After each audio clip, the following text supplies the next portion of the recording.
Good morning all. I welcome you all to the lecture on the topic microwave semiconductor devices. Good morning. We all know that microwave frequency range is from 300 megahertz to 300 gigahertz.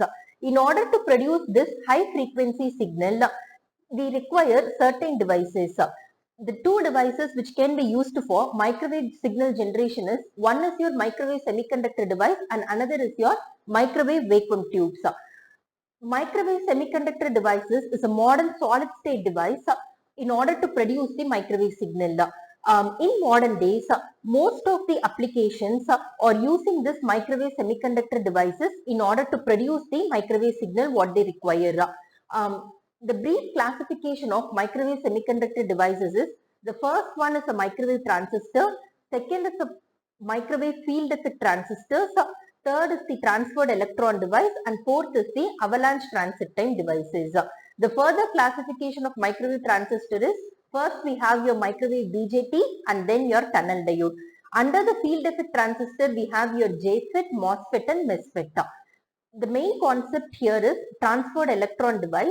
The major classification of transferred electron devices is, one is your gun diode and another one is your indium phosphide diode. The next major microwave semiconductor device is your avalanche transit time devices. Under this we have our red diode, impact diode and trapad diode. That is, all these components can be used for generating a microwave signal ranging from 300 megahertz to 300 gigahertz.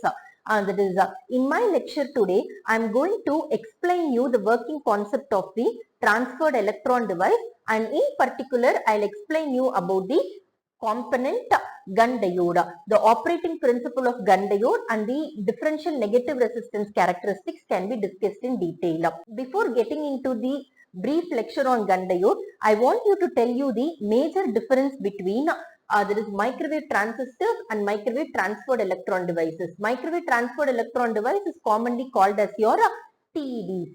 The major difference between transistor and TEDs is presented here. Okay, that is, microwave transistors operate with junction.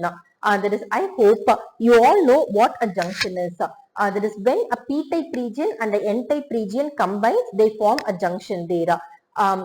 Either your transistor works with junction or gates, whereas your transferred electron devices or bulk devices, they don't form a junction. That is, they are made up of one semiconductor material. The next major difference between the transistor and TEDs is, transistors are made up of elemental semiconductors. Elemental semiconductors can be either silicon or germanium, whereas your TEDs are made up of compound semiconductors. Two semiconducting materials can be combined to form a compound semiconductor. For example, gun diode is made up of a material called as your gallium arsenide. Indium phosphide is again a combination of two materials. Next major difference between transistor and TEDs is, transistors operate with warm electrons and your TEDs will always operate with hot electrons. Okay, now I hope that you would have known the clear difference between transistors and TEDs. Next, we will get into the major discussion, gun diode. Gun diode, as I said earlier, it is made up of the gallium arsenide material. Gallium arsenide is an N-type semiconductor material. So therefore, we call our gun diode as a bulk device. No junction is formed here. As gun diode is made up of N-type gallium arsenide material, the majority carrier here are the electrons. Another important thing what I have to tell here is, gun diode operates on negative resistance characteristics. We have two types of characteristics. One is your positive resistance characteristic and another one is your that is negative resistance characteristics. Positive resistance characteristics will absorb the power and the negative resistance characteristics will generate the power. Under negative resistance, voltage and current will have a non-linear relationship. Again, I'll explain you the negative resistance characteristics with the help of a graph. At that time, you can understand it more clearly. That is, then a scientist named Gunn discovered the effect called as Gunn effect. What he is coming to tell under this Gunn effect is, the periodic fluctuation of current passing through a gallium arsenide specimen is created when the applied voltage exceeds a certain critical value. Here we have to consider a certain threshold value. when your applied voltage exceeds the certain threshold value, what will happen is the periodic fluctuation of current will be produced. This periodic fluctuation of current in turn will give rise to the microwave signal what we desire. Okay, so this is the basic symbol of your gun diode. That is, it is a two-terminal device. The two terminals are anode and your cathode. Okay, so this is the symbol of your semiconductor device.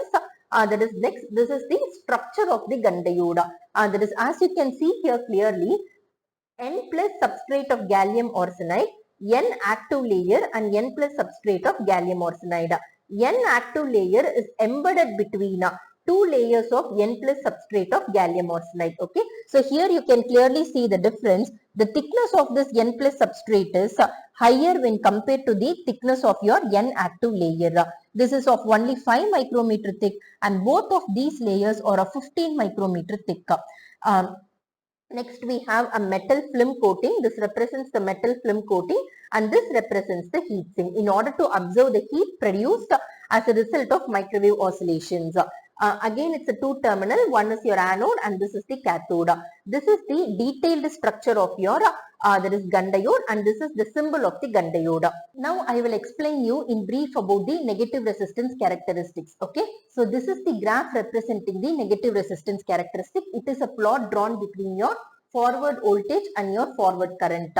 Here the forward voltage represents the applied electric field and the forward current represents the current flowing across through your gallium arsenide specimen. Okay, so this curve represents the negative resistance characteristics exhibited by this gun diode. You all should remember that negative resistance is the main reason for gun diode to produce your microwave signals.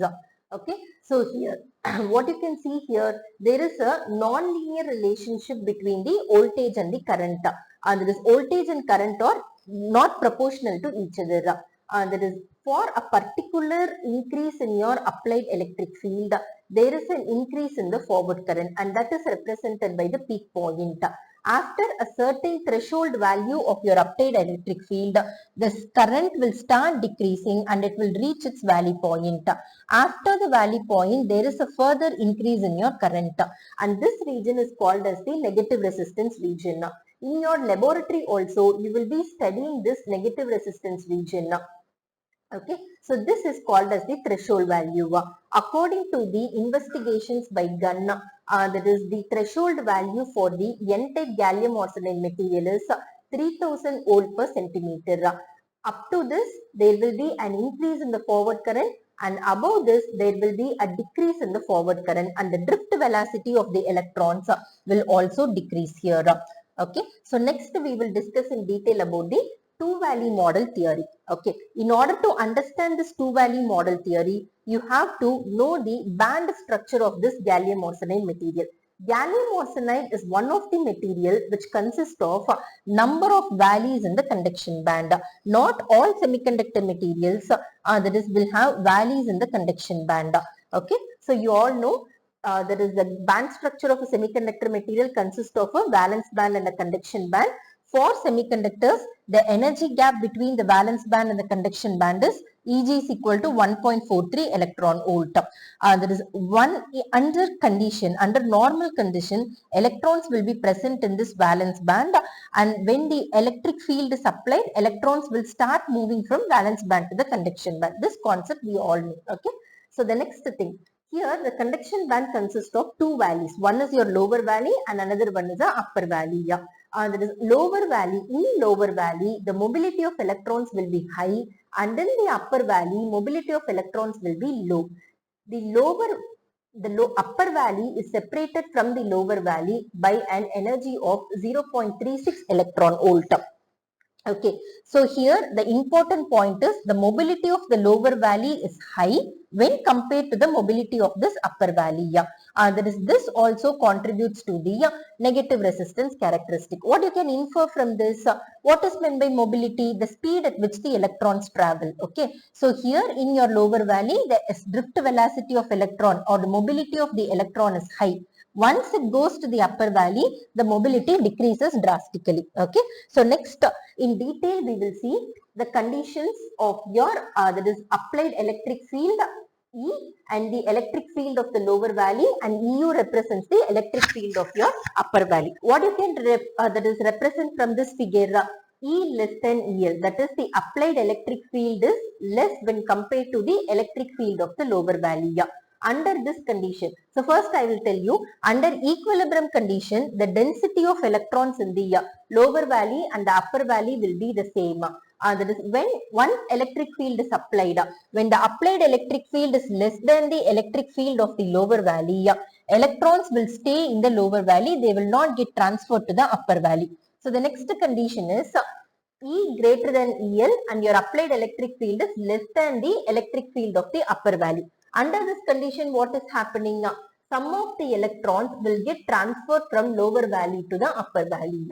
When the applied electric field is greater than the electric field of the upper valley, all your electrons from the lower valley will get transferred to the upper valley. So this is called as your transferred electron effect. So once the electron reaches the upper valley, the mobility of the electrons will be only 180 centimeters squared per second. So what it says, that is the flow of current across this gallium arsenide specimen will decrease and thus contributing to the negative resistance characteristics. Okay. So then we will derive the condition for negative resistance characteristics using this two-valley model theory. The base equation which represents the negative resistance characteristics is the conductivity of your gallium arsenide semiconductor.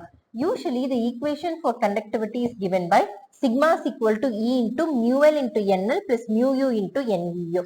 That is E represents the electron charge, mu represents the mu L represents the electron mobility in the lower valley, and NL represents the density of electrons in the lower valley.